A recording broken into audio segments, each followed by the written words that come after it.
All right, welcome to the Van City Health Podcast. Today we have Juancho Ramirez, who's a graduate from UBC with a Bachelor's of Kinesiology, former assistant trainer at Strive Spinal Cord Injury Rehabilitation Center for 2 years, also former Kinesiology Undergraduate Society KUS president, has been a kin for Alive and Well personal training and Le Physique health and fitness, and is now about to study to become a Doctor of Physiotherapy in Australia at the University of Melbourne. Welcome to the show. Thanks, man. It's nice to be here. Well, was your plan always to study physiotherapy? No, my plan actually coming out of high school was to study graphic design. I loved the creativity and of drawing and the freedom of it, but then certain things happened within family. So I ended up wanting to do a little bit more for not just myself, but for the people around me. So I actually wanted to go into medicine first. But then after studying kinesiology and learning more about movement and seeing the effects of movement and what it can bring to people's lives, I fell in love more so with the macroanatomy of it all. And to decide to pursue physiotherapy following. Gotcha. So from graphic design to macroanatomy, were you originally in the kinesiology faculty, or did you start in the arts and transfer over? No, I had the change in my mind sort of midway through high school. And so by then it was a little bit too late to change my courses and make sure I had all the prerequisites to apply for kinesiology to go to university. So what I did was I just took an arts degree to start off with, seeing if this is actually what I wanted to do. Taking a bit of half of my courses were about arts courses, the other half were science courses. And then from there getting a little bit of that feel. And ultimately I found that kinesiology was like a nice happy middle between the two worlds, yeah. Gotcha. And then what sparked you to become president of the KUS? I think it's just interacting with the society in the couple of years prior to becoming the president, seeing the good it did for the community around me, seeing the experience that those leaders gained and how it helped them evolve to the future leaders or professionals that they were following their degree. And I wanted to be a part of that experience, and I wanted to give back for my school and my classmates. If you go to one specific memory or something that just pops out when you think of your time as the KUS president, what would that be? I would say it would be during Imagine Day. And what is that, sorry? Imagine Day is the orientation event at UBC that welcomes all the new incoming students, whether that's first-year students or transfer students. And I think that was a really pivotal moment for me because it really felt like I was in that role of presidency. And I was standing in front of the incoming kinesiology class of that year, and I had to give a welcome speech and a welcome message to them. And seeing all of the different faces, all the excited faces, the anxious faces, and then at the end of the year seeing those faces again and seeing how they've changed or looking into their eyes or having conversations with them and sort of hearing how their journey has progressed has always been, Gotcha. If we have any student listeners, would you encourage them to join the KUS in any capacity? Oh yeah, whether it's the KUS or other student groups, I would totally encourage them to, because I think the biggest thing for me was meeting different people. And the more you meet different people, the more you converse with them, learn from them, relate with them, you get the opportunity to really reflect on yourself and reflect from your experiences, and then maybe you learn something new. Maybe it reinforces something that you've already learned. Maybe 100%. It gives you a different perspective, and so from there it helps you grow in your own way. Sure. Yeah, 100% can relate. I think meeting new people and just figuring out their backgrounds and just their differences, you can learn so much. Yeah, totally. Especially at a cultural level too. Now let's take a step in another direction. How did you find your 2 assistant trainer positions while you were studying in your undergrad? I think those were very helpful because they really helped me affirm sort of my desire and passion to go for this profession.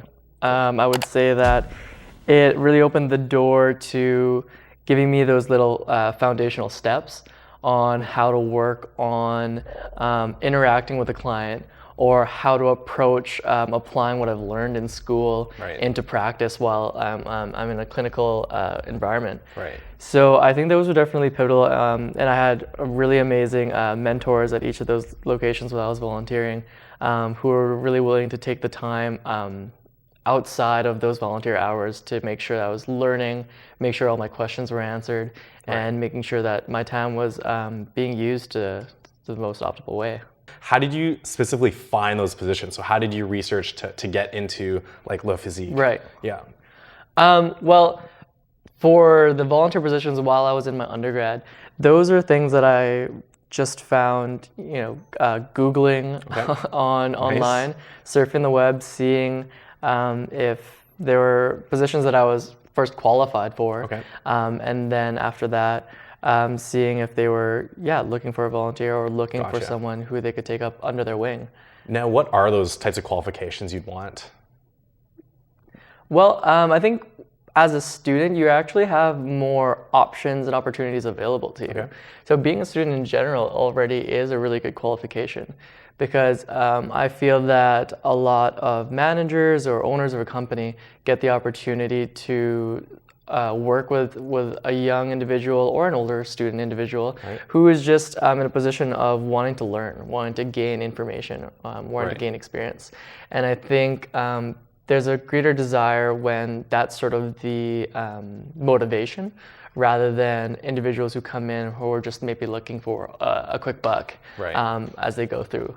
So I think, if you have the right sort of just experience of working with other people, the experience of a little bit of that education being in school already puts you in a good position. And I think just reaching out, you might not get an answer, you might get an answer. Yeah. Never hurts to try. Yeah. Did you ever cold call or cold email some of these positions or these clinics? What do you mean by cold call?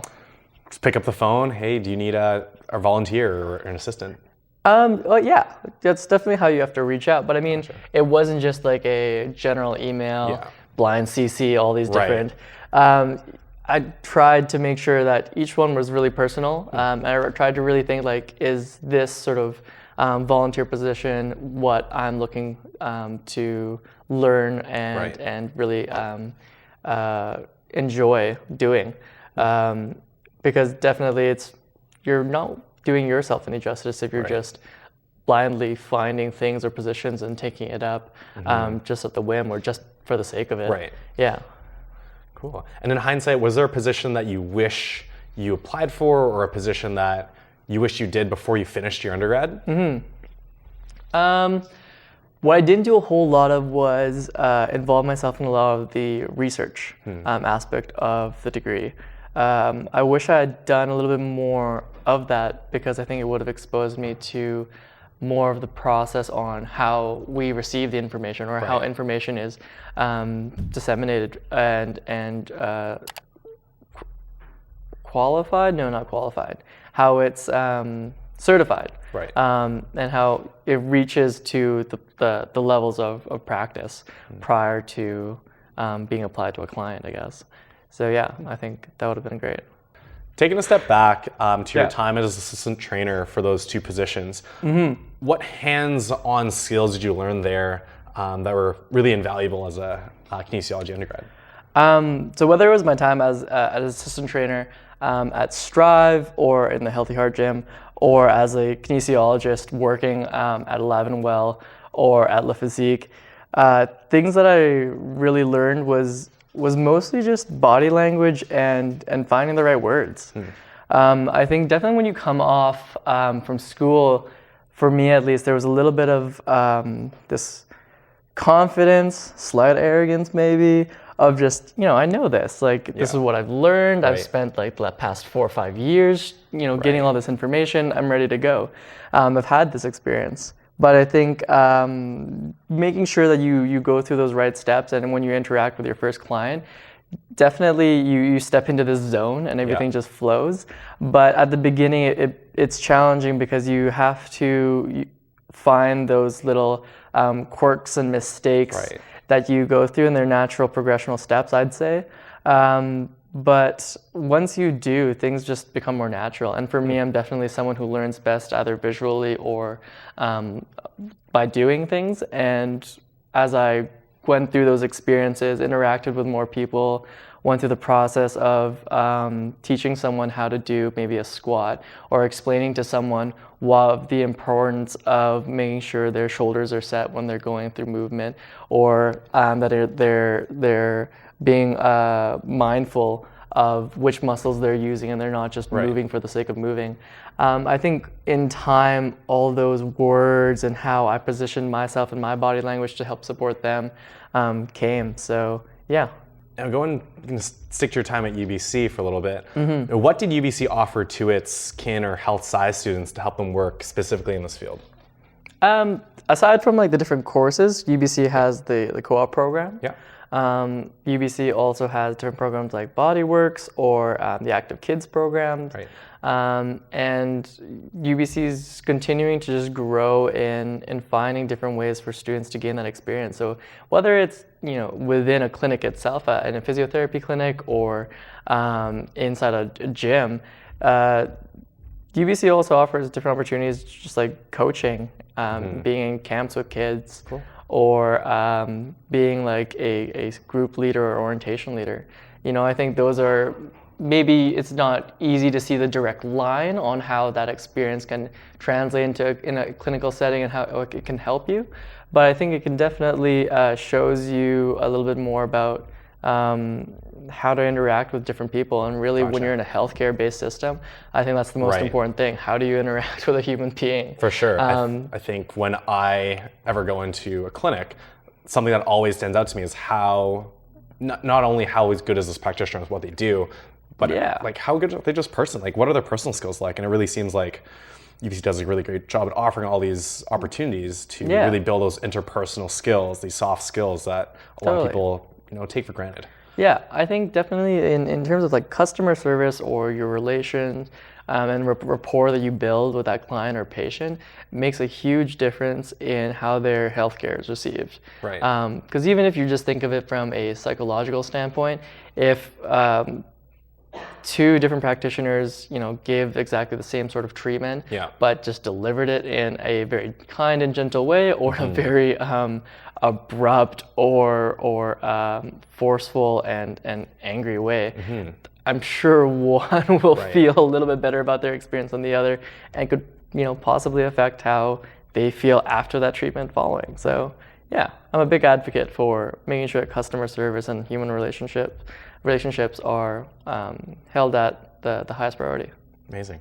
Last question pertaining to UBC, like outside of that institutional setting, like what could students do outside of school to get a certain type of experience, or is there anything else that you'd recommend for students to do outside of what's offered at UBC to get ahead? You mean like extracurricular activities? Sure. Any extracurricular activity is good. I think it's very easy to get stuck into the anxious and stressful world of school, needing to make sure that you have all those grades in check and that you're keeping up with all your assignments. Gotcha. Don't get me wrong, I think it's definitely important, and they're definitely what help you get through your foot in the door to begin with. But I think don't limit yourself, and the more experience that you have, the more you expose yourself, I think the more you learn. Gotcha. So this next question has been asked quite a bit. What do you have to keep in mind as a current student if you want to study something like physical therapy or physiotherapy? Something to keep in mind. So, of course, you got to make sure that you go through the prerequisites. Right. If you have schools in mind that you want to go to, you'd have to research that. Each school has different prerequisites for what they need to get into school. They'll have to have. Some will have a certain grade point average that you must have. Where's that around? Certain average. I think across the board, I don't know where it is right now, but they're probably anywhere closer to about like 85 to 90, somewhere within that range for students who are getting admitted to the program. And it's fairly competitive for sure. Yeah. But yeah, having those grades are important, making sure that you meet their prerequisites, first of all, so that you can apply. Yeah. But then after that, they always look for some practical experience and making sure that you've worked with individuals who have a either physical or psychological condition or need, and working with them. And then outside of experience after that would be any research experience, leadership experience, or just showing how you are diverse or versatile in your own way. Gotcha. Yeah. Okay, and just going back to these types of experience, I know you mentioned psychological and different physical conditions. Can you go into that a little bit more? Like, what do you mean by that? So that's just working with individuals who aren't just like general population. Right. So if you're working within a physiotherapy clinic, you're either working with someone with a chronic illness or disease. So whether that's like something like Parkinson's, or people who have heart conditions, or psychological conditions would be working within the autism community, like at Connect's Place, and things like that. Gotcha. And what do you think is the best major that best prepares you if you want to get into a physiotherapy school? Is it kin? Well, there's no one true best major. You'll even see on some of the websites that they'll say like, it's not necessarily a kin degree, it's not necessarily a science degree that is the best for you to get in. Gotcha. Because each school with the different prerequisites, they still make sure that you have the adequate knowledge to succeed when you get into the program. So you'll gain that knowledge by going through those programs. But I think what helps people become better practitioners is what you do outside of that base of knowledge. So whether that's kin, science, you could probably do it from arts or somewhere else. Do you have people from like psychology degrees getting into these schools? I don't know of anybody personally, but I'm sure there are, yeah. Gotcha. Because I think graduate schools, from at least what I know at UBC, have done away with that you only need a certain degree. Even the medicine program at UBC has dropped a lot of their prerequisites. And you could have a Bachelor of Arts, you could have a Bachelor's of Music, and you could get into medicine or physiotherapy. With all the right prerequisites though. Yeah, you have all the right prerequisites and you have that base knowledge. But Gotcha. it's the skills that you obtain afterwards that just help elevate your resume or your application, I'd say. And if you had 3 tips for current students trying to get into a PT school in Canada, what would they be? 3 tips would be, well, 1, keep on top of your studies. Because definitely as it gets more competitive, that GPA that I mentioned probably is just going to keep elevating, keep on going higher. So that you can get your foot in the door and you give yourself a fighting chance. Second is explore. Learn to push your comfort zones a little bit. I think when you get the opportunity to push your comfort zone, you challenge yourself. And when you challenge yourself, you expose yourself to either succeeding or failing. And when you find success, it helps build your self-esteem. When you fail, it just helps you learn to get back up again and improve or build a greater skill set or ability. Gotcha. And then the third would be just have fun. I mean, it'll show in your interview if you're not really into what you're doing or if you don't really want it, and you not have that passion. I think if you really love movement, if you really love working with people, it'll show. And how you have fun with it will show. And I think from the people who I've known who have gone to physiotherapy programs, all have energetic personalities. All are individuals who love working with others. And I mean, you don't have to be the most energetic person and like the most extroverted person either. But yeah, I think having fun with what you do and the experiences that you go through will help, make you unique. Gotcha. And just to take a step back, you mentioned the interview. What can a student best do to prepare themselves for that interview? Any tips, any questions you could potentially give away? It all depends on the interview, because some schools run it differently. Some schools will have the MMI, or the multi-minute interviews. Some people will do just like a one-on-one interview. Gotcha. It all depends on the university that you're applying to. But I think it's important to just be yourself in those interviews. Try not to keep your answers cookie cutter or very simple, but trying to make sure that you're showing a little bit of your experience, your personality when you're in those. Yeah. I think just not even just for those types of interviews. I think interviews in general. Totally. You really need that. Yeah. Your personality to come forward and not to just, as you said, those cookie cutter answers. It's really being as unique and personal as you can be, so you can set out of a crowd because you're not just like everyone else. 100%. Yeah, from interviews that I've either been in or interviews that I've conducted, I think you really see the difference when someone provides a very basic answer versus one where you see a little bit more individualism in it. Yeah. All right. So one of the most popular questions we received is, what do you do if you don't get into physiotherapy school immediately and you're in your final year of university? Great question. I think you asked it on purpose because I didn't get into school when I first applied when I graduated.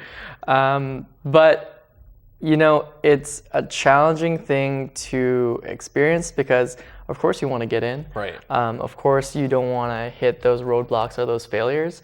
But I think it's actually been a really productive year for me. Getting the opportunity to work as a kinesiologist, I think, has only bolstered my skills, either working with clients and in my ability to teach them movement or instruct them on how to go through their movement, or learning that language and how to speak with them or how to cue them and help them learn. And lastly, how to help motivate them. As they go through some trying times, because when they see you, they're going through some hardships, whether it's pain or personal self-esteem and things of that nature. Gotcha. So really, if you don't get in, it'll hurt at first for sure. It did for me, but once you get over that a little bit and you pick yourself up again, I think finding ways to help set you up or help elevate your game before getting in. Right. So the way I thought of it was, how can I be a better applicant for this position? Or if I'm going to enter in sort of a year off of school and becoming a physiotherapist, or as an older applicant, how can I be in a position where I have more knowledge or more skill or can be a better practitioner than someone who hasn't had this year of time off or who didn't get in. So I took it as a personal challenge. That definitely sort of frustrated me, but I think I tried to channel that positively so that it was the most productive year as I could make it. Right. So obviously it didn't let you get you down when you obviously didn't get in at first, but you really took it as an opportunity to, pick yourself back up, reanalyze the situation, and really build upon your, weaknesses and turn them into strengths overall. Now, when you were at that time, yes, you became a kin and you got more work experience and experience in the field. Was there anything else that you did that really helped you get to the point where, okay, now I've gotten accepted, or anything that helped you in that road of getting accepted in Australia? Anything else that would have helped me outside of that learning experience was, I was trying to think of ways of how can I continue to gain more information or more education rather than just going through the run-of-the-mill of what the occupation was like. How can I make this not bigger and better, but how can I improve the quality of care that I'm providing my clients or my patients time and time again, or each and every day.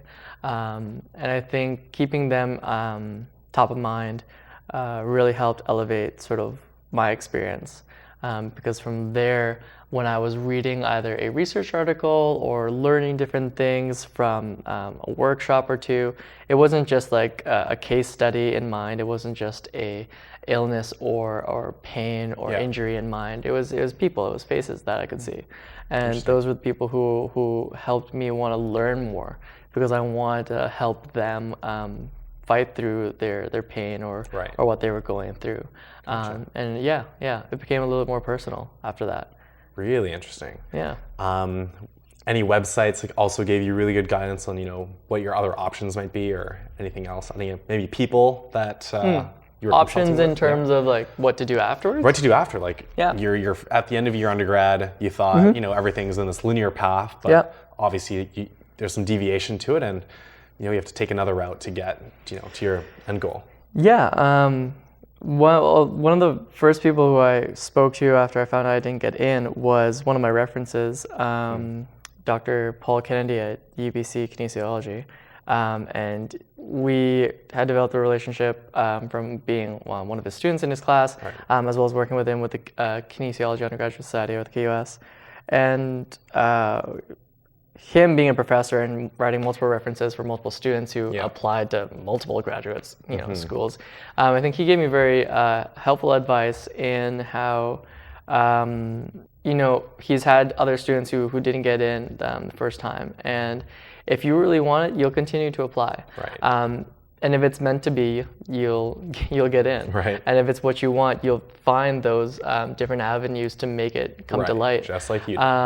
Yeah. But I mean, there also could have been an opportunity that maybe after a few times I never got in, and maybe this isn't the thing. Maybe there's something else that's calling to me, or that might be out there for me.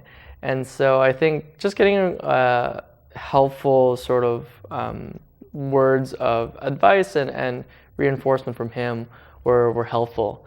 And helping me, pick myself back up again and understand that this isn't the end of the world or the end of the line for me, and there's more out there to keep working toward. Is there anything else that you could add to, or to tell students, who didn't make it into their choice of school the first time?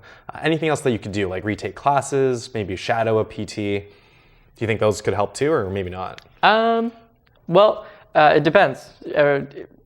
Some schools do provide feedback on your application on why you didn't get in. Gotcha. Some schools don't, which makes it really challenging for you to see like where do I need to work on or how do I need to improve to get in. Yeah. But if you have that information and you know exactly how or why you didn't get into the school and how you can get in, if it's grades, some schools take retaking classes and the new grade to bolster your GPA, if that's an option for you. If it's something that you require more experience, then by all means, like find and expose yourself to ask different physiotherapists or different practitioners out there to learn from them and get in. Yeah. Gotcha. I think it's a very challenging position to be in because it can be very individual. Okay. Yeah. Gotcha. And how did you begin your application process abroad? So, for example, in Australia. I've known a couple of friends who had gone across the ocean and gone down under, and so with them, I just asked what their process was. Okay. It helps, having that connection, and then from there, they all sort of mentioned an agency called Oztrack. Okay. Which Can you say that again? Or spell it out? Oztrack. Yeah. Oztrack is spelled Oztrekk, Okay. I believe. They're also an organization that I worked with while I was in the KUS, and they're a Canadian-based organization that helps students go to school in Australia. Gotcha. And they're a free service to use and to work with. And they help you with the application process, giving you all the information that you need. And they definitely helped make the whole process a lot easier because not only do they help you with your application process, but if you are lucky enough to get in, they help you with making sure you have all the information on how to move there, or if this is like a good financial move for you and how you can make it a good financial move for you and things of that nature. So, yeah. Gotcha. So did they help you out with or did they give you like a checklist of, you got to do your visa, apply for this, this, and this? They give you a whole like PDF checklist of whichever schools you would like to go to. Right. And they tell you exactly what you need for each place. Gotcha. Yeah. And what are you most excited for in Australia? I'm excited for it to be a whole new adventure. Being in school in a different country, Yeah. will, I think, be a whole new experience for me. I think learning a little bit about the culture there and how it compares to the Vancouver culture and because Vancouver is a very health aware city. Yeah. So seeing what a place like Melbourne would be like, or as a country as a whole, what Australia is like, I think is quite exciting.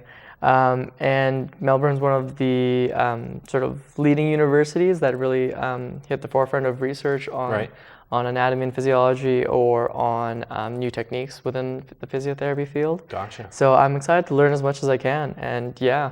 What's your plan when you're done?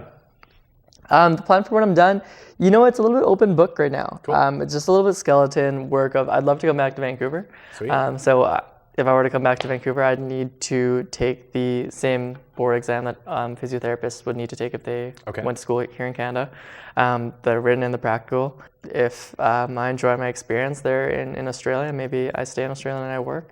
Cool. So it's a little bit open book. I'm trying to keep an open mind, see how things go, and keep myself, open to different opportunities and experiences. That's awesome. All right, well, that's it for today. Thank you so much for joining us on this podcast. Thank you, Juancho, for coming in today to share with your experience. And I'm super excited for you on your journey going to Australia very, very soon. Thank you.